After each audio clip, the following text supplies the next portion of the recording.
Hey, it's her again. And today I already made a top 10 Buffy villains. So I'm gonna make a top 10 Charmed villains.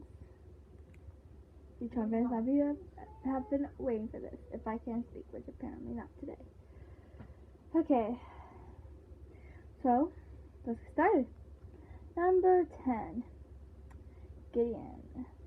I have to have Gideon on here. I mean, he's a villain that you weren't suspecting until you heard him talking with, I forgot his name, but I was kind of actually a little disappointed when he died because I kind of liked him. I wasn't crying like I was with Chris or Andy, but when he died I was a little disappointed. But I can't remember his name now. So the guy who kind of was helping Gideon until he realized that he shouldn't be and wanted to tell the drama was going on. But like a moron, he told Gideon he was going to tell them, so Gideon killed him because he couldn't let anyone foil his plan. He thinks that no one as powerful as Wyatt should have been born. But in the future you find out he was evil, because that's why Chris came back to stop Wyatt from being evil. But then it was the little boy. No, he's not a boy. But he's tiny. The guy who I was just talking about, who dies, who realized, hey, maybe us trying to kill him is what turns him evil. Like, obviously, he was in the underworld for so long, he became evil. I did not like Gideon. He kills Chris. I fall every time I see that scene. I'm like, I just cannot watch it and not cry. It's Chris. It's Chris. I love Chris. But no, they had to kill him off. But I guess, I don't know about that because he did die, but in a way he was also reborn into baby Chris. And since they stopped Wyatt from turning evil, then Chris will never go back into the past to try to save Wyatt, so Chris will never die. So, unknowingly, by saving Wyatt, he saved himself. Number 9, Abraxas. He was one of the most powerful demons they ever faced because he was the only one that was able to take the Book of Shadows and out of the house. But what they didn't realize is that he wasn't out of the house. They eventually figured it out. That's why, because no one can take the book out of the house except for the charmed ones. No demon can even touch it. That's also why he was so powerful, because he actually could.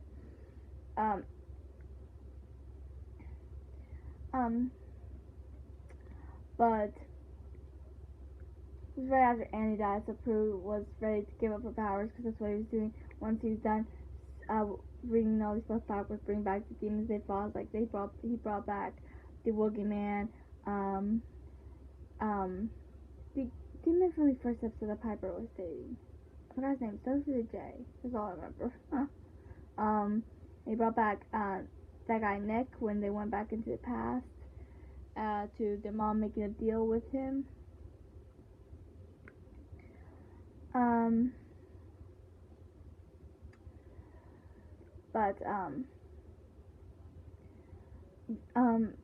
Prue ended up breaking down, which I'm not the biggest Prue or Paige fan, but that broke my heart because Prue loved Annie more than anything. Well, other than his sisters, of course. But, and the flashback episode I was talking about with Nicholas, it showed Andy as a kid because he's known them like all his life. And Prue and him dated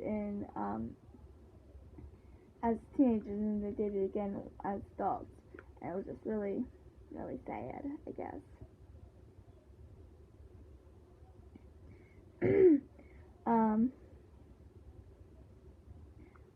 I liked Andy, and I was all sad that he died. They killed him off, and I was all sad. But at least, I guess the way they killed him off, like with Chris, he died protecting his big brother. Well, little, because time travel. I'm not even gonna get there today. And Andy died protecting Prue and Piper and Phoebe, because he loved Prue, obviously, but he loved Piper and Phoebe too, just in different ways. He even mentioned once that on the Wendigo episode that Piper was like a sister to him too, and that would be Phoebe too. You know, and both Piper and Phoebe cared about Andy just like he cared about them. They've known each other all their lives, right? But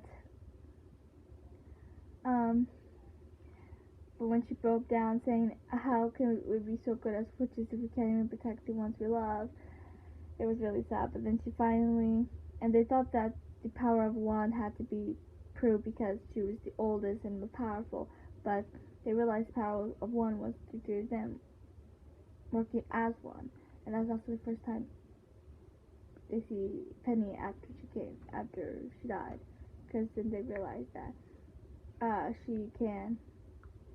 they can, you know, talk to her whenever they want. Well, maybe not whenever they want, but sometimes, you know. Same with Patty. Just stay on eventually at some point, right? Anyways, to get the book back, obviously, before he could take away the powers. 8, Christy. Not a lot of people liked her. I did not like her. She's definitely not one of my favorite evils. But I liked her better than Billy, because I did not like Billy. But she had to be on here, because she was the final battle. You know, they thought that the final battle had to mean they had to kill both Christy and Billy, but they were wrong. All they needed to kill was Christy, because when everyone died but Piper and Billy, Leo came back from the Angel of Destiny because he had to go away until the final battle was beaten, and then but when it was just Piper and Billy that survived the house explosion, it proved that as long as Christy dies, then Leo will come back. That they don't have to worry about killing Billy, they just have to worry about killing Christy. And then, but Piper was a mess. I mean, she just lost both of her sisters again, because that wasn't the first time she lost both of her sisters at the same time. Like the time when the demon was trying to kill them, because Phoebe kept trying to save her boyfriend's life, and then this demon came back from the future and was working with this other self or whatever. Like I said, time travel. Not gonna do it today. But they eventually did stop Christy with the help of Billy, because Billy realized that Christy didn't care about her. Not really. She just cared about, you know, Triad warped her mind, you know? So she wasn't the sister that Billy remembered. 7, Seer. Of course, that's Seer. I'm talking about the Seer that manipulated Cole into becoming Source, and then manipulated him as a Source, and then tried to become the Source herself after Cole was vanquished. And that's the one that was played by Christopher Carpenter later on. This Seer was vindictive, and she worked for other demons, but she was also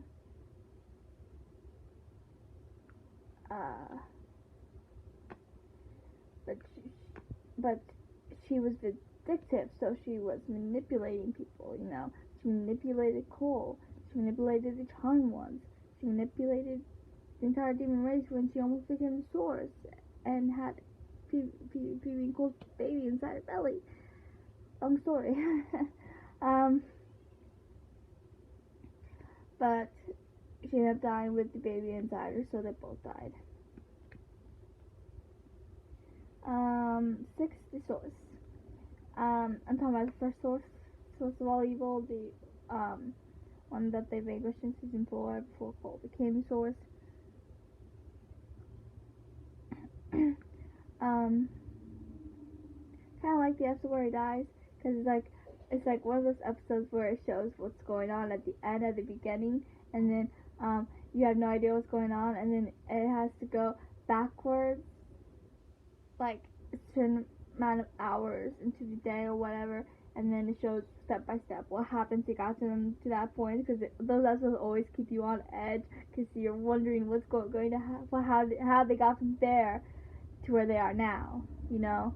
So I love episodes like that, because you're just like wondering like how did they end up in this situation, like on this episode. Piper was hurt, and then Phoebe and Paige dragged her. I think, if I remember correctly, she was unconscious.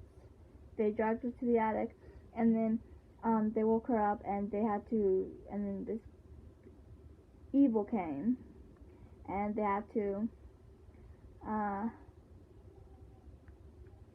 vanquish him. And then you were wondering how they got to that point. Phoebe ended up having a premonition of the half-faced demon, because you never saw the source, only through his hood.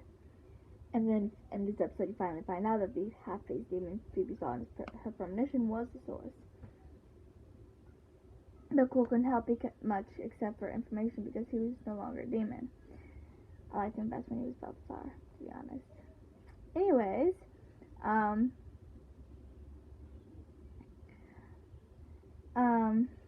he stole.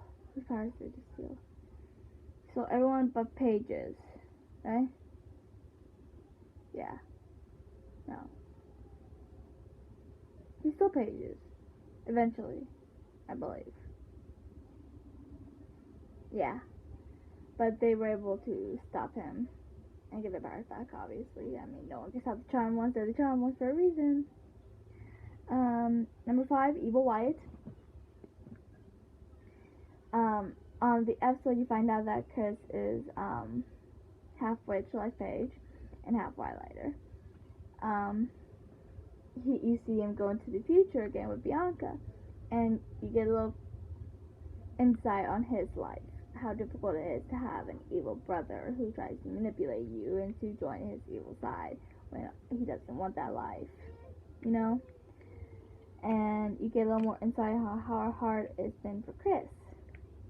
Of course, right at that point, you didn't know that Wyatt and Chris were related yet, but you knew that was Wyatt, so you knew he was taking an insight on Chris, but you didn't really know why. But he wanted Chris, and then when you find out that it's because they're brothers, it's like, oh, that makes a lot more sense now. They're related, so of course, yeah. Of course, he was taking interest in Chris. But he took over the world, so in the future world, you know, before Chris was able to save him. 4, Shax. Okay, Shax was the one that killed Phoebe and almost killed Paige. He was powerful. He was like the Sorcerer's assassin, and only could be stopped. And see, Phoebe vanquished him at first. Well, he turned into the wind, so they knew they didn't vanquish him. But then she was able to call Leo for help, to heal Piper and Prue. And then she went into the underworld to get Cole back. And, well, that was after Piper and Prue went to go vanquish him together, or around the same time, I'm not sure. But it looked more like a vanquish, but still wasn't, because it had to be Battle 3, which they did not realize at the time. But since Phoebe wasn't there, and then they had to go back in time because with Tempest, which is the demon that was getting Rodriguez to go back in time when Annie died. But Prue and Piper got injured again, the same way they did at the beginning of the episode. But Phoebe wasn't there to vanquish Jax, so the innocent died, and she wasn't there to call Leo because Leo was with her. So Prue died, and it went for so long when I was watching that episode. I was like, but Piper looks more injured, so how is it that Prue was the one that died? I mean, I know sometimes that things just happen. Maybe she got the wrong blow to the head. So one day I was watching it, and then I saw a bunch of blood on the floor where Prue was by her head. I was like, oh, she has all that blood that was hidden. That's why I didn't realize it. Because Piper was injured a lot on her face, and Prue was just injured a little bit. But then finally I saw that pool of blood. I was like, oh, I get it now. She was more injured. It was just not as obvious. But because Leo didn't get there in time, Prue ended up dying from her injuries, but Piper was able to survive. It never really said if it was a close call, but I kind of think it was, most likely, since who knows when they got there. But then they defeated Jack's Paige. That's when she found out she was a witch. And she got all freaked on them. Number 3, Zanku. Obviously, Zanku has to be on top 3. I mean, he's Zanku. He was so powerful. One of the most powerful demons they ever fought. Not the most powerful, obviously. That's number 1, which I will get to. But he was an enemy for most of season 7. And they had to, and finally they were able to kill him because Prue told Theo how to astral project, and they taught, and then he taught the girls, so they were able to trick him and get magic school back, because by then it was ran by demons that don't have in the end of season 3. No, that's the first time that demons got into magic school, that Prue did, because he had the girls' powers. And then in season 8 they find out it was ran by magic school, but they eventually get it back, because Leo ends up teaching there again. It never says if Paige does, but I kind of like to think that she did, I guess. She was more in the witchy world than the human world. I don't know. But,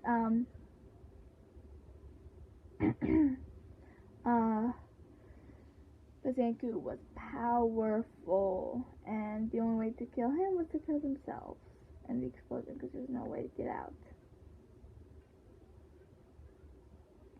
But that's why but they did get out, and they were taking different identities, which I didn't really like that in season 8, to be honest. But oh well. Number 2, Balthazar. Obviously, I mean, Cole followed his Balthazar apart for so long, and he couldn't shake it. You know, sometimes it just came out of him because he's part demon, part human. But Cole's love for Phoebe was so strong, even when he became the Source, that that part of him wouldn't let the evil part kill Phoebe, because no matter how evil he is, no matter in which way he's evil, whether he's Balthazar or Source, or the guy with millions of demonic powers, who kind of loses his mind, to be honest. His love for Phoebe is so strong that he can't hurt her. No, even if his evil part wants to, because the evil part does want to, but he can't. But I loved Cole the best when he was Balthazar. I kind of liked him fighting with his evil side.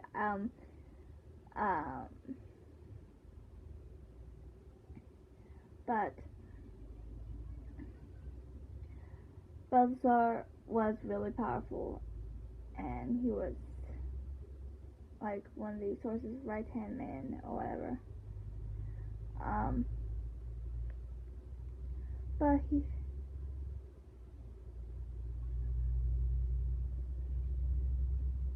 But he ended up having to run from the Source because he wouldn't kill Phoebe. Okay, and honorable mentions are Grimlocks. They're not really, I wouldn't say they're powerful, but I had to add them at least in the honorable mentions, because I actually kind of liked Grimlocks, and they did come back a second time during the Halloween episode, where they were fighting Leo and Daryl, because they went all the way back in the past, and Piper helped deliver Melinda, their great grandmother or whatever.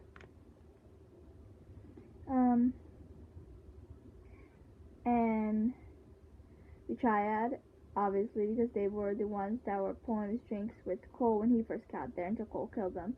But then they came back with Christy and was doing all that crap. And number 1, dun dun dun dun dun, Parviz.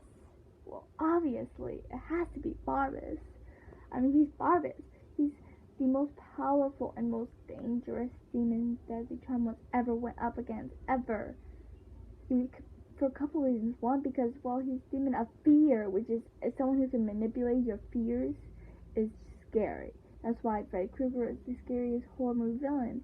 And I know there was another example somewhere, I can't think of it now. But anyone who can manipulate your fears or nightmares or whatever is terrifying, because they're your fears and it's something you can't escape. Especially since when he does use your fears against you, you can't use your powers because you're paralyzed with fear. He even mentioned that a couple of different times, several different times in the very first episode he's on.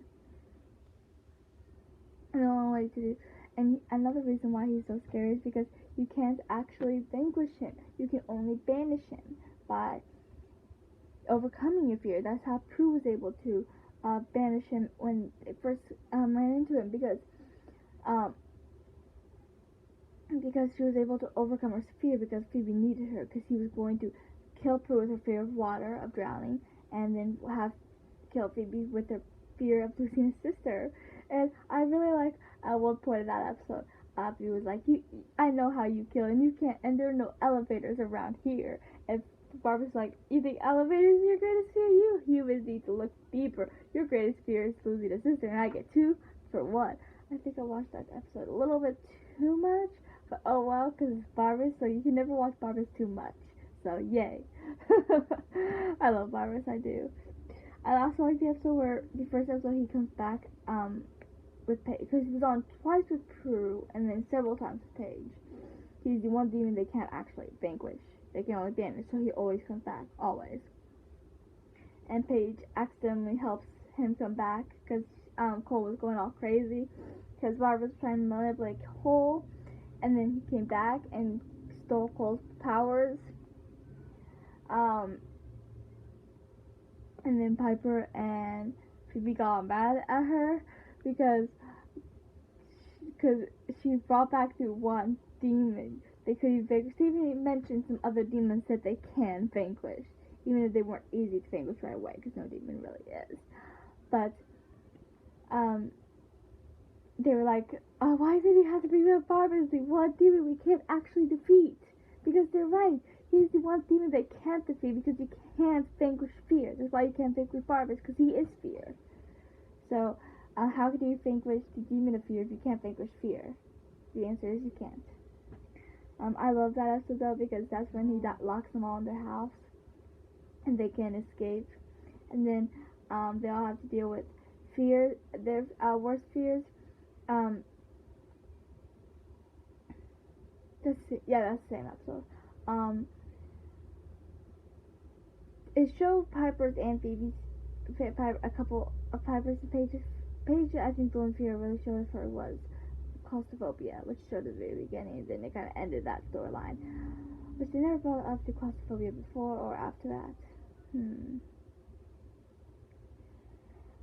I don't think she really overcame it. I think she just realized that it wasn't real. It showed Piper's fear of spiders and Phoebe's boyfriend coming up saying he's evil, that's why she's attracted to him. But then later on it showed Phoebe's really big fear about being evil herself. And then it showed Piper's really big fear of abandonment issues, because it showed her past when her dad left, and I guess she was pregnant with Wyatt, so she was like afraid, and then when she went up to the attic where because Barbara made Phoebe think that Paige was him, so she started hurting her Paige and even almost killed her at one point. Piper came up and blew him up, but he's not gonna die like that, so he came back. He was like playing on a mother's fears, good, but not that good. And then she tried to blow him up again, but he left. And she was like, man. But then she consoled Phoebe and made her realize that she wasn't evil, and Paige survived, and the house bricks, whatever was keeping them inside the house, disappeared. And they were eventually able to get rid of Cole's, Parvis's extra powers and get them back to Cole. and they banished him again, but they couldn't vanquish him because, like I said, Parviz cannot be vanquished. He's Parviz. So that's it for this episode. Please like and subscribe and comment who's your favorite demons, who you think is the most powerful, most unbeatable, or just the most funniest if you want to. I don't know. Whoever you actually really like as a demon. And I'll see you next time. Have a lovely day.